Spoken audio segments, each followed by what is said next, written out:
we up here in the United States, we see stories about, well, Brazil just went through another election, and you had a very close election there on the presidential contest, and Dilma Rousseff. It was not an election, because if the counting of the votes is secret, you cannot trust it. This is not a real, it's not a normal election. It's not a legitimate election. This is a fraud, a complete fraud. Mm-hmm. And the guy who was responsible for the counting of the votes as the president of the Electoral Commission, he had been a lawyer for the attorney for the Workers' Party. He worked for the Workers' Party for years. Mm-hmm. And was a protege of the Workers' Party, and he just returned the favors he received. So only 23 people follow the vote, the counting of the votes. This is so absurd. This is so obviously a fraud. How much resistance is there in Brazil?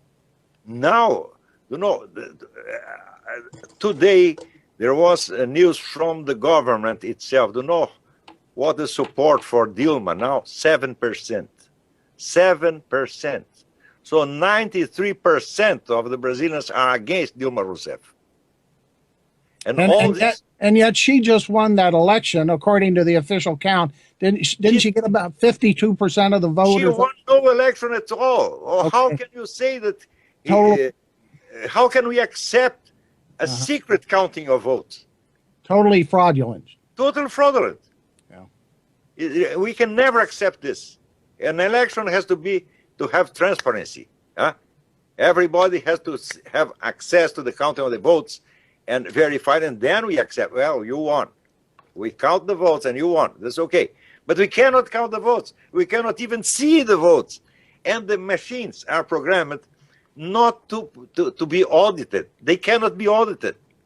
Mm-hmm. So it's useless to count the votes now, because only the votes that are registered in the machines, only final results are there. These are the Smartmatic machines? Smartmatic machines, yeah. That it was is corruption that is destroying the Worker Party's system in Brazil. Because people are really angry with this. But as long as the Workers' Party runs the electoral process and can count the votes, they'll never give up power. I believe they'll never give up. They have to be toppled by a direct popular intervention.